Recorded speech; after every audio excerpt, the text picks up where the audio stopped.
6 जनवरी 1993 जब कस्बे सोपोर में 60 मासूम कश्मीरी भारतीय दहशत गर्दी की बींट चढ़ गए। सोपोर कत्लेआम मकबूजा जम्मू और कश्मीर में भारतीय फौजों के हाथों वहशाना और पुरतशद्दुद ताकत के इस्तेमाल की एक जीती जागती मिसाल है।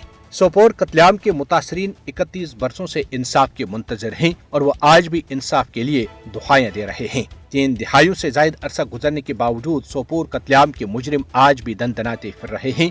उन्हें न किसी अदालती कटहरे में खड़ा किया जा सका और न ही किसी ने इन दरिंदों और इंसानियत के कातिलों से बाज पुरुष की है। सानिया सोपोर की दिल दहलाने वाली तस्वीर अहले कश्मीर के जहनों में आज भी ताज़ा हैं।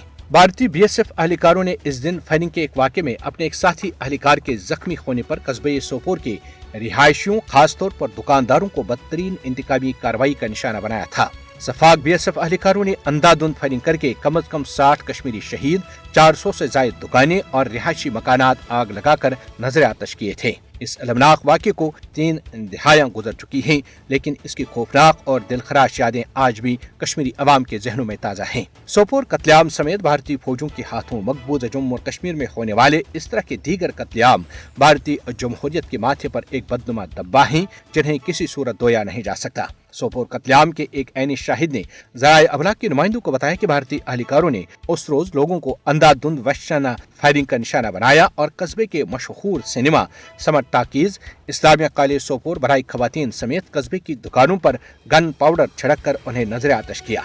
कत्लेआम के मुतासरा खानदान आज भी इंसाफ के मुंतजर हैं, जबकि कातिल भारतीय फौजी दंदनाते फिर रहे हैं।